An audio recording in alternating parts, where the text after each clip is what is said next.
What's up, everybody? This week we're going to talk about lighting and specifically interview lighting. So I shot a video of myself being interviewed and I'm going to show you how I lit it, and we're going to talk about what I learned.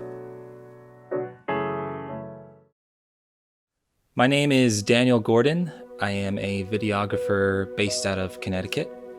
What really started me on this career path was when I got my first camera back in middle school. I remember I got it for Christmas. I asked my mom for a camera because, I thought it would be cool. I kind of played with her cell phone camera and thought, hey, this is something cool I could do. And I wanted to explore that more. So she got me a little tape recording camera, small DV tapes, and I started playing around with it. And I figured out how to film stop motion videos by taking pictures with it. It's kind of weird taking pictures with a video camera. But I made some stop motion videos with my G.I. Joes and my Legos, and that's what really, got me passionate about filmmaking, is just seeing what I could do with the stuff around me and seeing what I could do with my toys and bringing them to life and almost recreating scenes that I've seen from movies in the past. Fast forward to today, and I've come a long ways. I've graduated college with a degree in video production, and I am working as a videographer, freelance and full-time, and doing what I love to do. I honestly can say that I love my job because it's something that I'm passionate about. It's something that every time I am out with the camera, it's just, I can't describe it. It's just amazing. And I love the moment that I can just capture a beautiful image, looking through the viewfinder, looking through the lens, and seeing something that just comes together is the most amazing feeling. And it's even better when you take it back to the edit suite and you see all the different shots, all the different hard work that you've done come together into a complete video. I really can't see myself doing anything else. It's what I love to do. It's what I'm passionate about, and I don't see it any other way.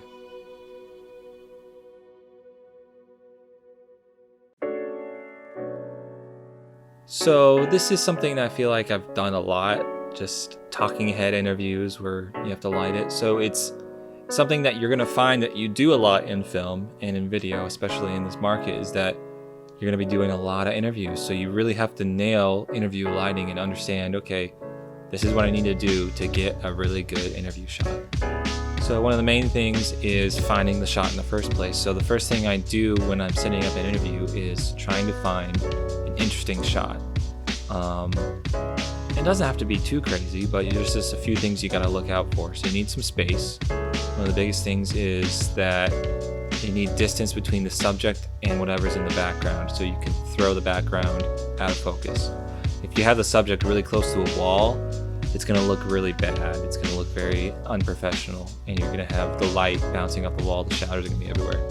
So if you can, you need to put some distance between your subject and the background, and that's going to help out a lot. So after I find my shot, I focus on what light is in the room, and if I can control all the lighting in the room, then I start to set up my own lights. If there's other lights like a giant window or some practical lighting, or if we can't turn off the lights, I try my best to work with what has been given to me, and I modify my lights to match what's going on in the scene. But for this instance, I'm in my basement and I can control all the lighting, so I bring in the first light, which is my key light. I set it up usually on the side of my interviewee that is opposite of camera, so the open side, I guess you would say. So I set the light up, I turn it on to see what it looks like, and I make sure it looks good. I make sure my levels and my exposure is correct. And I also want to flag the light so it doesn't bounce onto the background.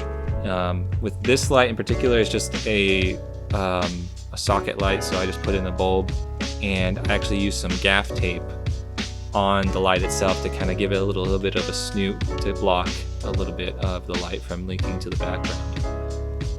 So that's a big part of it, because you don't want it to light up the whole scene, you just want it to light up your subject.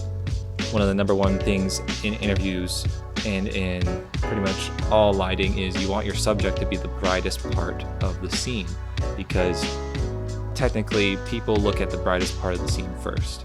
your eyes gravitate towards it. I don't understand why, but that's just how it is. So you want your subject to be where your audience gravitates to, so you need it to be the brightest part of your scene. So you want your background to be dark. You don't want light leaking to the background. So I set up my key light, I diffuse it. This time I'm using an umbrella diffusion, but whatever you have can work. Shower curtains work. Anything that's white and it's a little bit see-through, you can use as diffusion, because what it does is it makes the light soft, so it's not harsh on my face. It makes it so that the shadows are really soft and not harsh too. So the key light's probably the most important light, because it's going to light up your subject, and sometimes you can just get away with using key light. I mean, the look right now with just a key light looks pretty good, but there's also other lights you can use to add a little bit more depth and texture. Another important light is a backlight or a hair light, because the main reason you want one of those is it separates your subject from the background, so that you don't get lost in the background. If your background's completely black, it helps cut your subject out of the background. Say if I'm wearing a black shirt, then I'm not lost in the darkness there. So I use a light off to my side, into the back a little bit, and I usually don't diffuse it just because I want a little bit of the harsh light. And the light that I'm using right now is also kicking a little bit of light onto part of my face, which is also another good thing. It kind of gives a little bit more texture and dimension. And usually this is the setup I go with, just these two lights. And sometimes I throw in a practical, like in the background there's an orange salt lamp on, and then the computer monitors are on as well, which kind of gives some interest in the background. It's not just blank, there's something going on back there, but your subject is the main focus, and that's what it should be. The last thing I worry about is audio, and for this setup I use my shotgun mic. I plug it into my camera and I set it up on a stand close to the subject, the interviewee. A lot of times people have the mic on their camera, but there's a bit of a distance there, and it kind of lessens the power of the mic. You want to have your mic pretty close to the interviewee's mouth as possible. So you want to get out of the shot, but as close as possible. Usually you have a boom coming overhead and pointing down. This time I have it on a stand underneath, pointing up, just out of frame. That way his voice is projecting, my voice is projecting into the microphone as close as possible, so that you can get the clearest audio that you can. The lighting setup I have right now, I guess you could call it a Rembrandt lighting. Rembrandt is a painter who is famous for his use of lighting in his paintings.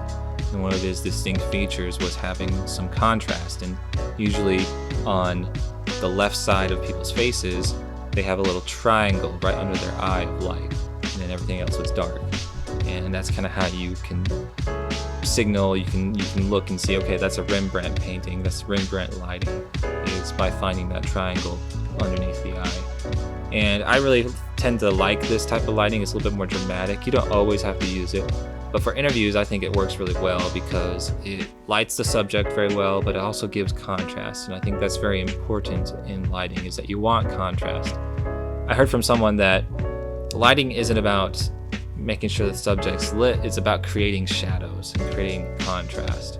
So usually when I first started out, I would just be like, okay, I'm going to throw up a bunch of lights, we need to make sure everything's lit and everything, you can see everything. But I soon realized that I needed to take away light more than I needed to add light.